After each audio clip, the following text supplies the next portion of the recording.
فَإِذَا كَانَ يَوْمُ عِيدِهِمْ، فرمایا کہ جب عید کا دن ہوتا ہے، یہ طویل حدیث ہے، اس کا آخری حصہ یہ ہے کہ رسول اللہ صلی اللہ علیہ وسلم نے فرمایا کہ پھر جب عید کا دن ہوتا ہے، فرشتوں کے درمیان رب گفتگو فرماتا ہے، فخر فرماتا ہے، اور فرشتوں سے رب یہ فرماتا ہے یا ملائکتی ما جزا وجیر وفا عملا، اے فرشتوں یہ بتاؤ میں ان مزدوروں کے بارے میں تمہارا کیا خیال ہے جو مزدوری پوری کرتے ہیں، انہیں کتنا اجر دیا جانا چاہیے، ان کا کیا معاملہ ہونا چاہیے؟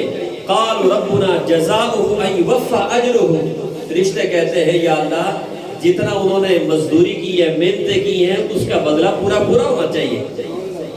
فرشتوں سے رب سوال فرما رہے ہیں اور فرشتے جواباً کہتے ہیں یا اللہ پورا اجر ہونا چاہیے۔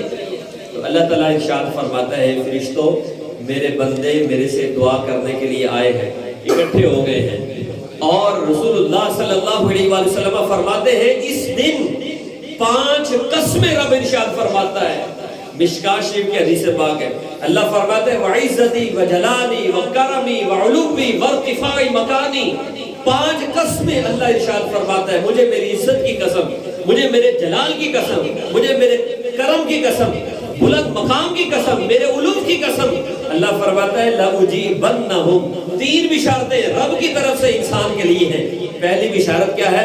رب فرماتا ہے لَأُجِيبَنَّهُمْ، آج یہ مجھ سے جو بھی دعا مانگیں گے میں انہیں عطا کر دوں گا۔ 5 قسمیں دیکھو، رب فرماتا ہے ادعونی استجب لکم، میرے سے مانگو میں قبول کروں۔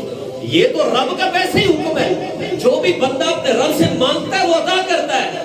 اور پھر اس مقام پر رسول اللہ صلی اللہ علیہ وسلم فرماتے ہیں اللہ 5 قسمیں ارشاد فرماتا ہے، 5 قسمیں ارشاد فرما کے رب فرماتا ہے جو میرے بندے مجھ سے مانگیں گے میں انہیں عطا کر دوں گا۔ اور دوسری ایک روایت میں رسول اللہ صلی اللہ علیہ وسلم فرماتے ہیں کہ اللہ فرماتا ہے جو تم آخرت کے بارے میں مانگو گے میں تمہیں عطا کروں گا، اور جو تم دنیا کے بارے میں مانگو گے میں تمہیں وہ دوں گا جو تمہارے حق میں بہتر ہے۔ دیکھ رہے انسان جو مانگتا ہے، ہماری عقلیں چھوٹی ہے نا، سوچ چھوٹی ہے، محدود ہے، ہم یہ سمجھتے ہیں کہ شاید یہ ہمارے حق میں بہتر ہے یا یہ ہمارے حق میں بہتر نہیں ہے، لیکن رب جانتا ہے بندے کے حق میں بہتر کیا ہے۔ قرآن کہتا ہے عسیٰ ان تحبوا شیئا وہو شر لکم، اور میں کچھ چیزیں ایسے بھی ہیں جن سے تم سمجھ دو کہ یہ بڑی اچھی ہیں، بڑی اعلیٰ ہے میرے لیے، کاش یہ مل جائے نا تو کیا بات ہے، لیکن قرآن کہتا ہے لیکن انہی میں تمہارے لیے شر ہوتا ہے، وہ تمہارے لیے اچھی نہیں ہوتی، وہ تمہارے حق میں بہتر نہیں ہوتی۔ وَعَسَىٰ أَن تَكْرَهُوا شَيْئًا وَهُوَ خَيْرٌ لَكُمْ، فرمایا کچھ چیزیں ایسی ہیں جنہیں تم سمجھتے ہو کہ یہ بڑی اچھی نہیں ہے، مجھے نہیں ملنی چاہیے، تم ناپسند کرتے ہو، اور اللہ فرماتا ہے وہی تمہارے حق میں بہتر ہوتی ہے۔ انسان کو کیا پتہ ہے اس کے حق میں کیا بہتر ہے؟ تو رسول اللہ صلی اللہ علیہ وسلم فرماتے، دوسری حدیث پاک میں فرمایا رب فرماتا ہے اپنی آخرت کے بارے میں جو مانگو گے میں عطا کروں گا، اور اپنی دنیا کے بارے میں جو مانگو گے میں اس پر نظر کروں گا، جو تمہارے حق میں بہتر ہے وہ تمہیں عطا کروں گا۔ تو یہ بھی رب کا فضل و کرم ہے کہ وہ عطا کر رہا ہے جو ہمارے حق میں بہتر ہے، یہ پہلا انعام ہے۔ اور رسول اللہ صلی اللہ علیہ وسلم فرماتے دوسرا انعام اللہ کی طرف سے کیا ہوتا ہے؟ 5 قسمیں ارشاد فرما کے جو رب فرماتا ہے ارجعوا فقد غفرت لکم، دوسرا انعام یہ ہے لوٹ جاؤ اپنے گھروں کی طرف، میں نے تمہاری بخشش کر دی ہے، میں نے تمہارے گناہوں کو معاف کر دیا ہے۔ پہلا انعام یہ ہے جو مانگو گے عطا کروں گا، دوسرا انعام یہ ہے اپنے گھروں کی طرف مغفرت یافتہ لوٹ جاؤ، اور رسول اللہ صلی اللہ علیہ وسلم فرماتے تیسرا انعام کیا ہے؟ رب فرماتا ہے وَبَدَّلْتُ سَيِّئَاتِكُمْ حَسَنَاتٍ، اتنا بڑا انعام ہے۔ ایک انسان جو گناہ کرتا ہے اس کا کرم یہ ہے کہ جب انسان معافی مانگے تو وہ اس کے گناہوں کو معاف فرما دے، یہ اس کا بہت بڑا فضل اور کرم ہے۔